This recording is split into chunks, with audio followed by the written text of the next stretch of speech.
3 times Dean, Dean of College of Basic Medical Sciences, Dean of Faculty of Nursing, Christland University, landing back to UI, made Dean of Faculty of Nursing. What does it mean to be a Dean? Honestly speaking, we must begin to think about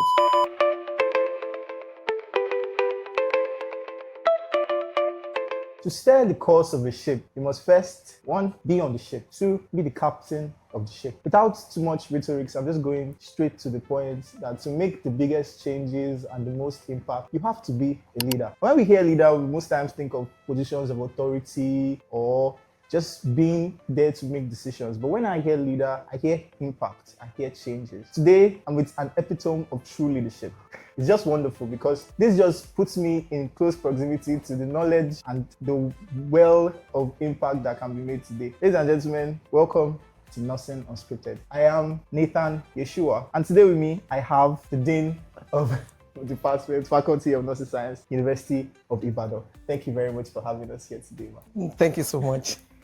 I hope you had a nice day so far, and welcome to us today. Sure. Thank you so much. And nice seeing all these beautiful faces and beautiful things going on around here. Well done and kudos to all of you. Thank you very much. Thank you very much, man. So this is Nursing Conception Initiative and Nursing Unscripted. Now, can you just briefly introduce yourself aside the professor tag so we get to know you more on a personal level beyond the titles? Okay, thank you so much. My name is Prisca Adejumo, and I'm a nurse. By the grace of God, I'm married. I have all categories of children. I have biological children, I have adoptive children, I have spiritual children, all manners of, there's so many children. And by the grace of God, I'm here tonight or this evening with one of my biological children who also happens to be a nursing student. I'm from a nursing family. My husband is a nurse. I'm a nurse. I have a daughter who is already a trained nurse. And I have a daughter who is in training in a school, and she's the one that is here with me. I've been married for 38 years or thereabout. So it's been a wonderful journey. Since you don't want me to go to title, that is just me, Prisca Adejumo, a nurse, a married woman, and a child of God. That's really beautiful. Nursing family is the word. Yes. So now, looking back, did you see yourself becoming a dean, or did leadership find you along the way? I think both. I've always been in leadership position all my years. As a primary school student, I was the head girl of my school, in my primary school. And in my secondary school, then we used to have head, somebody we call among the prefects, we have head prefect. That's like the senior boy and senior girl. Yeah. So I occupied that position as well. Then in my nursing school, I occupied all arrays of position. I was Miss Vicin in School of Nursing. I attended UBTH School of Nursing, Benin. And when I left School of Nursing, I went to School of Midwifery. I was the president of the Student Association in School of Midwifery. So I remember when we used to do NISOM games and all those kind of things that we do, dinner, stuff. So coming into university as a lecturer and becoming head of department is something that I know one day you're going to become the head of your department. I mean, you serve as lower levels and you begin to climb the ladder gradually. And then like my department is rotational. So you know when you're going to become the head. Actually, will have become head earlier, but because I began another PhD program, which as a student, you cannot supervise graduate students. You cannot supervise PhD. One of the issues is that, and then you cannot become head of that department if you are a graduate student, because I was running that second PhD. So I didn't become the head as at that time. But after that period was over, I became the head of department in 2016, which I did for 2 terms, which is 2016 to 2018, initially as acting head. And then when my professorship became true, I became substantive head for another 2 years. So it took me from 2016 to 2020. So we were a department. And then, of course, I went on sabbatical. And where I went on sabbatical, as soon as I got there, I wasn't even asked anything about. I automatically became the head of department. I believe that question is going to come later on, and I will finish that line of story. But the point is, along the line, every stage, I've always been a leader. So I can say because of that, yes, you know, one day you are going to lead. Wherever you find yourself, always make yourself available for opportunities to serve other people, which is what leadership is all about from my own perspective.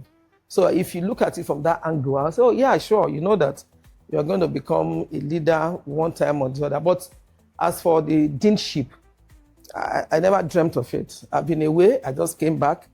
And we've been on department becoming a faculty years. So many leaders have worked on that. We have done a lot. But it just happened that I came back at the time that it became true that we became a faculty. And so I had no option than to accept when I was appointed to be the dean of the faculty. So I didn't expect, I wasn't working towards it, I didn't plan for it. It just came like that because at that point in time, I was just coming in and I just had to take it up. So that's how it came. But as for you have been a staff, you have been working, you have been a student, you have been a leader, you have been at all times. So it's both ways, kind of mixture, so to speak.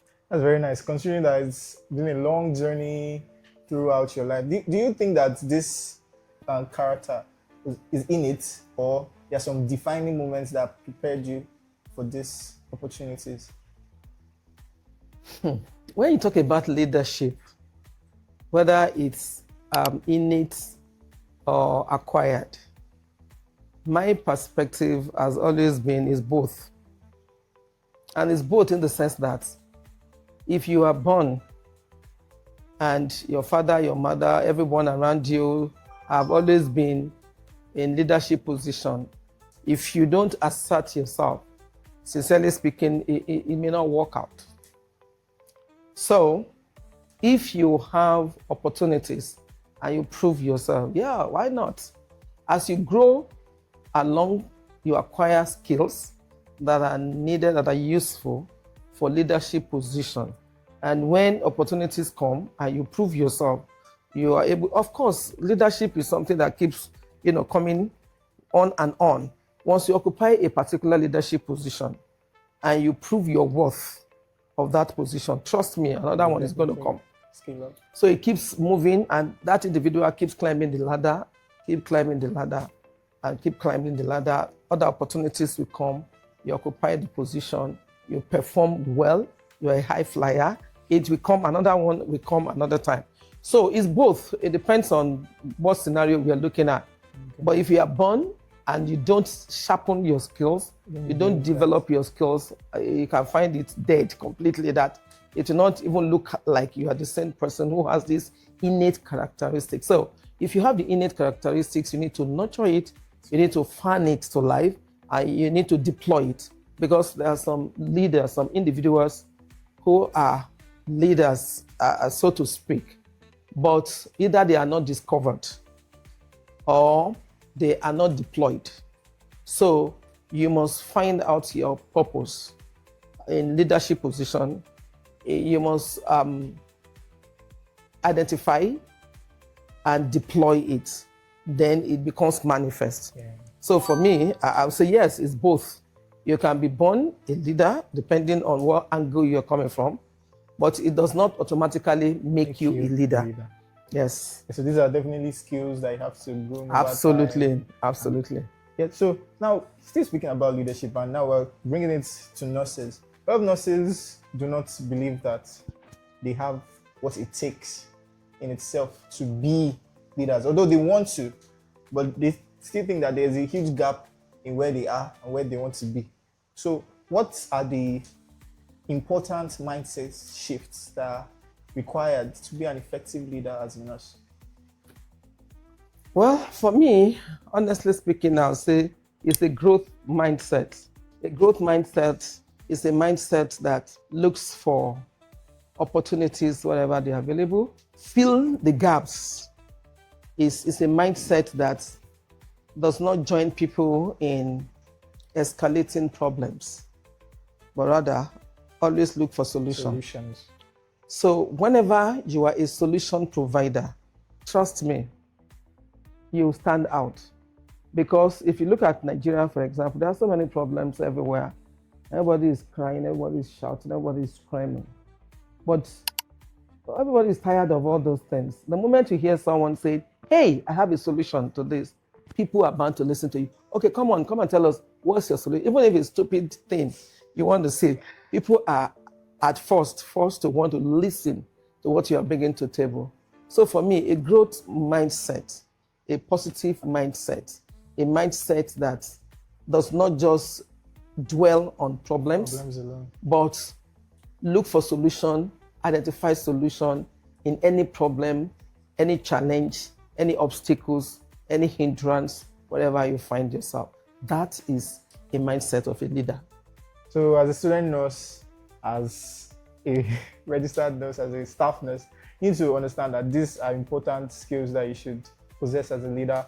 You have to be positive, you have to be goal-oriented, and you have to be solution-driven. So now, aside deviating a bit, congratulations on your book, man. Thank you. It's wonderful. Now, can you just briefly tell us a bit about it and what inspired you to write that book? Honestly, I'll just say, I don't know whether I would say this is an accidental discovery. Because like I mentioned earlier, which I knew somehow we are going to get to it, was that I've been working in departments of nursing since 2000. And then 2021, thereabouts, I went on sabbatical. Wow. And that sabbatical was not something I wanted to do. But someone who has helped me in the past, actually Professor Babalola, has assisted me at a point. I wanted to apply for a grant, and there's no nurse who actually qualified to write that letter of recommendation as of that time. I searched everywhere. I couldn't get anyone because they made some specific requests of whoever is going to be the recommender. So I started searching and looking for someone.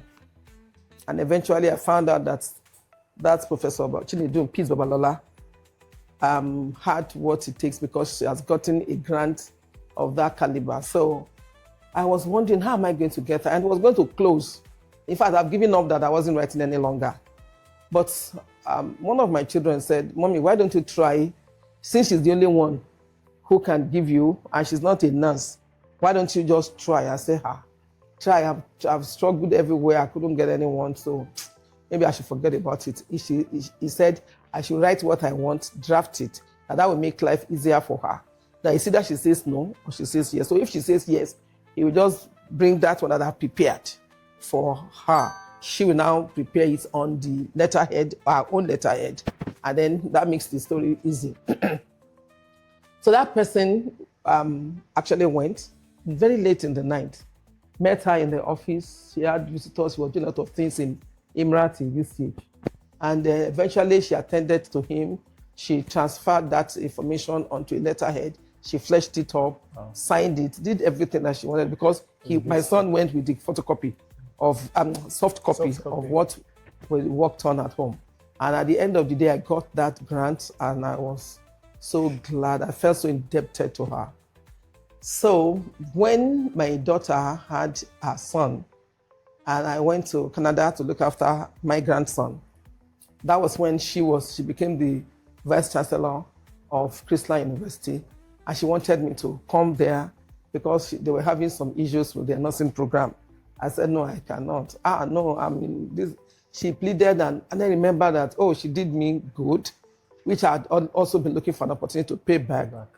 So I decided to come and do that. In fact, I got a WHO consultancy that would have paid me several amounts of money, far above what Prisca was going to pay me. But I mean, one good turn deserves another. I decided to go and help. I just wanted to do my own little thing and pay back. Since it's nursing, she's not a nurse, she's a pharmacist. So to help them to kind of brand their nursing program in the university. So that was when I went to that university.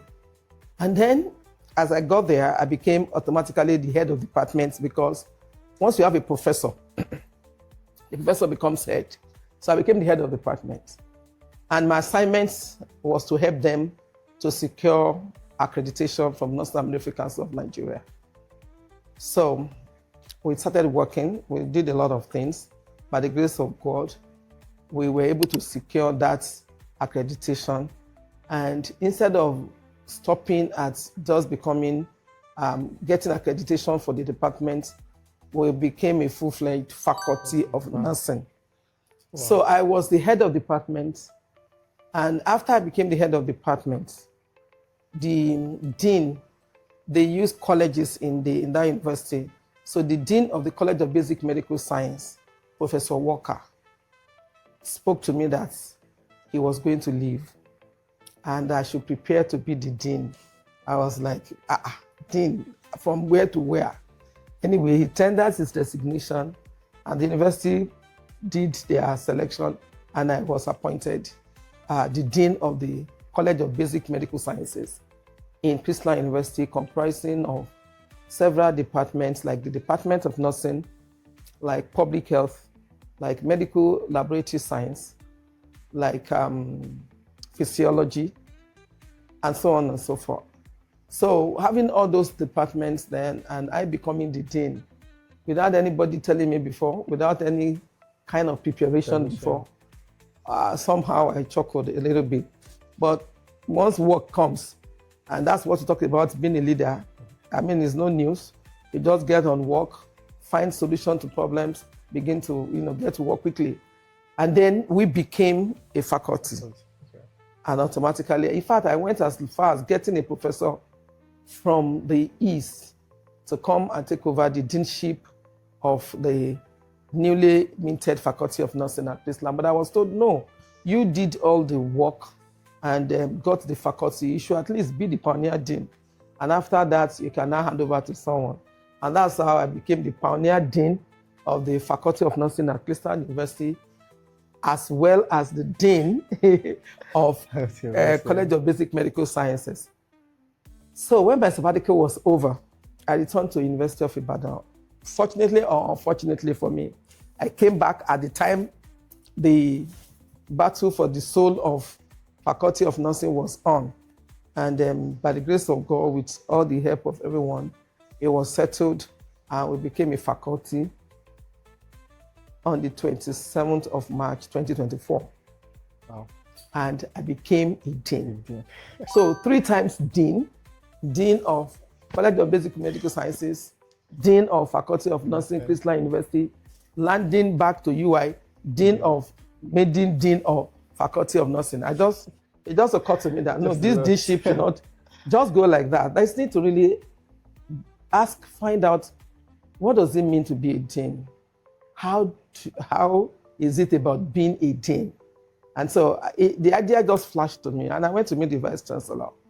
I told him, I said, an idea just flashed to my mind about writing something concerning being a dean, or how to be a dean, or becoming a dean. Something around being a dean and deanship. Because I don't think people really have the opportunity to be prepared, especially now that we have different schools of colleges, universities across the country, and people who have retired from various their nursing administrative positions automatically come in and become dean because they have PhD. So I think it's the book that is going to be very useful and resourceful for people who either deliberately, intentionally want to occupy leadership position of being a dean, or who, like me, were just doing their own things, and one day deanship will opportunity knock at comes their to door. They will have things to guide them. read and to see what other people who have been dean are ahead of them, not only in nursing, but in different disciplines. Because the book actually has 18 chapters, and 17 of those chapters are written by dean. With me being the introducer of the first chapter in the book, I actually wrote introduction to the role of a dean. That's the first chapter. All through the 17 chapters, there is written by different deans from the University of Ibadan. It's very beautiful. And it talks more about your efforts and how your capacities have been able to build up to those positions, and it's really inspiring, considering that I believe that this is what true leadership is. Now, writing a book comes through inspiration and sometimes through a lot of emotions. So what particular part had much of your emotions into it? And you can say, okay, this actually was an emotional part for me as a writer and as a dean. Okay, maybe the last chapter that has to do with the dean as a public figure. I actually did not find a dean who accepted to write that chapter, and I was going to write it, but I felt that no, I'm the editor of the book. I've done the editorials. I'm the writer of the first chapter. What do I want to do with writing another chapter? And fortunately for me, I mentioned it to the registrar of the university, who graciously agreed to write it. The dean as a public figure, to me, is heavily pregnant. As a dean, your life, honestly speaking, is not known to even you yourself. You don't have an idea of how a day is going to go. Sometimes you are moving, and in your car, you have a pouch of powder, pouch of makeup. Sometimes you have a change of clothing. Sometimes you have gowns that you have to. Depends on how the day goes and where you find yourself. So, like I said, nobody agreed to write that, but eventually the registrar of the university agreed to take that part on. So that, for me, if I were to write it, the angle I would have been coming from is what I just spoke about. You're truly a public figure. You cannot say, oh, I'm going out and I want to do this for myself. No, you are doing it for the public domain. You are doing it for the students. You are doing it for your colleagues and lecturers. You are doing it for the entire university system. You are doing it for the populace, the parents. You are doing it for someone you don't even know it at all, that may come in to ask questions about the program. So you're just a public figure. You're a public domain. So many lives involved. That involved in one, yeah. Now, you've talked about understanding this. You would come to a construct that a lot of decisions are going to be made. Sometimes they might be easy decisions. There are some things that you can delegate. But as a dean, you can just give me one or two, like toughest decisions that you have to make or you've had to make so far? Toughest decision. Well, maybe I can talk about this. There was a time I asked someone to act for me, and I was not around.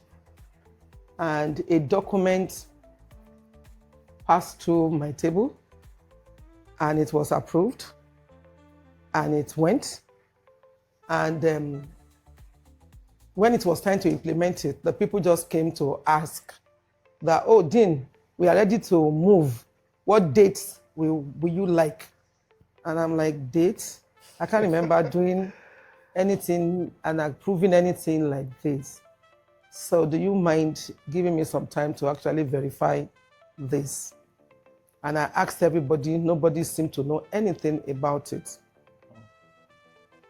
So I have to call the person who I asked to act for me, and who ordinarily I wouldn't have to look into the eye, because he's a very close person to me.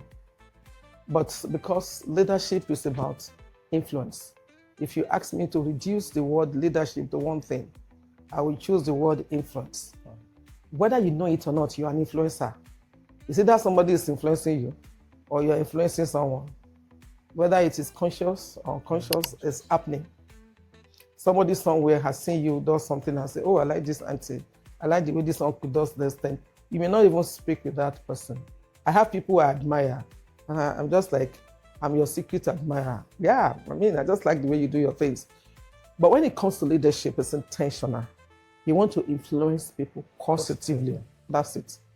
So I realized that it's not about me.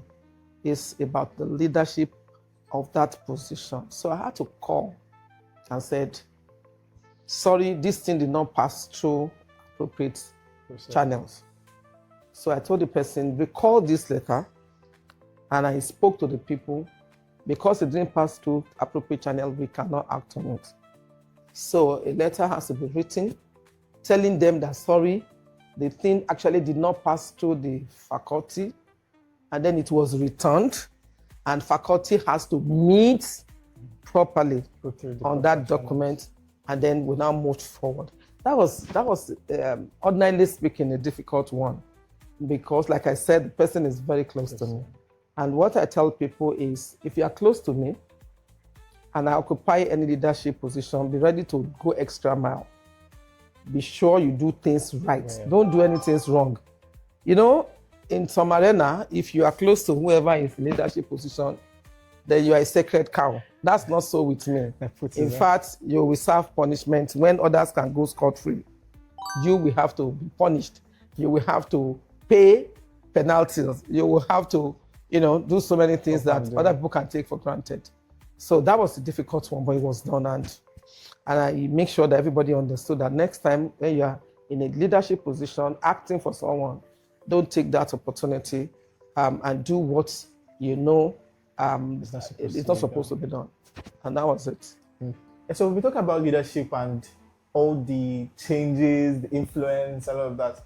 But today we see healthcare is rapidly changing. So what does excellent leadership in nursing look like in this landscape of rapid changes in healthcare? Honestly speaking, we must begin to think about replacement. So if anyone gets to any position of authority, any leadership position, that day you get to that office, you occupy that position, please pick your replacements. And competence is very important. Begin to expose that individual to these skills. There are some skill sets that are needed for every position. The dilemma is opportunities open, and there are no people who are competent to fill it. So as a leader of today, once you get to any position, begin to prepare the leader of tomorrow. Get 1 or 2 or 3 people, because we know people who are leaving the country en masse because everything is moving very fast. So the fact that you have poured yourself into one person does not mean that that person is going to take, that position or remain in your stead forever. So have your eyes on 2, 3 at least at the same time, and begin to grow them as you advance, so that if at any moment you have to step aside, there are people prepared, ready to take that position and perform better. And that excellence that even you dreamt of that you never saw, when you were actively working, you can actually sit back and watch those ones performing that excellence. So those are the things I want to think about. In essence, we're talking about mentorship and proper guidance for the next generation. Now, to the people listening, let's assume that every listener now is your mentee. If you had to give one lesson to your mentees listening now in 1 minute, 1 minute is a bit much, like in 15 seconds. What's that one thing you want a mentor, a mentee listening to pick today from you? Well, for me, I like reading.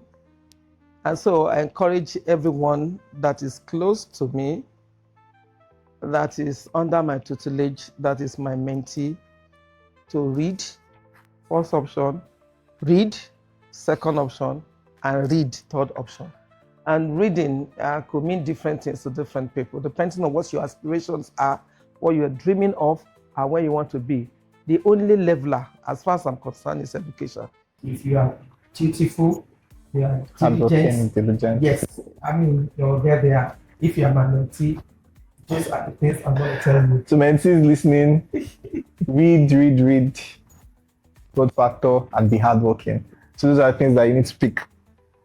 So now we're talking about something big, something huge. I know we've been talking about a lot of things so far, and it's about a legacy.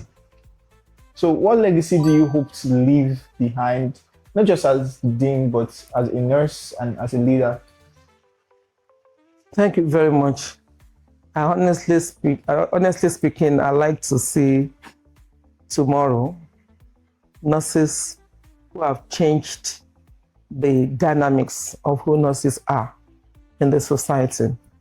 I like to see tomorrow nurses' image that is great, that is fantastic, that is household name, that everybody is happy about who we are as professionals, that we are rightly positioned wherever we find ourselves, in the hospital setting, outside the hospital, in a government establishment, in industries, wherever, the word nurse or nursing is mentioned. I really dream of the next foreseeable future where a nurse will occupy his or her rightful position, will be appropriately remunerated for what he or she, the services he or she is rendering, and he or she is happy and satisfied. I look forward to a tomorrow where nursing students will truly be game changers, even as students that they will be able to participate in events that you will see them might be like, wow, these are nursing students. I look forward to a tomorrow where nurses will participate in genuine politics, and we make a difference. That it will go on record that when you have a professional in politics and that professional is a nurse, because of the exposure, the multidisciplinary activities that a nurse engages in, has given her a plethora of experiences that can be brought to fore wherever she finds herself in political arena. And she does well, performs excellently well, and becomes a reference point. I look forward to seeing, that kind of tomorrow. Finally, I honestly speaking want to see a nurse who occupies a leadership position in places where nurses have not been into as of today. For example, in hospital administration, in many places, the leadership of hospitals have always been in the hand of the medical doctors. And I look forward to nurses occupying such positions in the very near foreseeable future. And it's possible, doable. Definitely. And nurses are doing much, much more. Today's episode, we've been talking about leadership. We're talking about nursing excellence. We're talking about effective impact and influence. It's proudly brought to you by Nursing Conception Initiative. And if you have not clicked that subscribe button, kindly click, share, leave a comment, let us know what you think. And there's so much to gain, there's so much to be, there's so much to see. And with Nursing Unscripted, we uncover again and again the beautiful parts of nursing.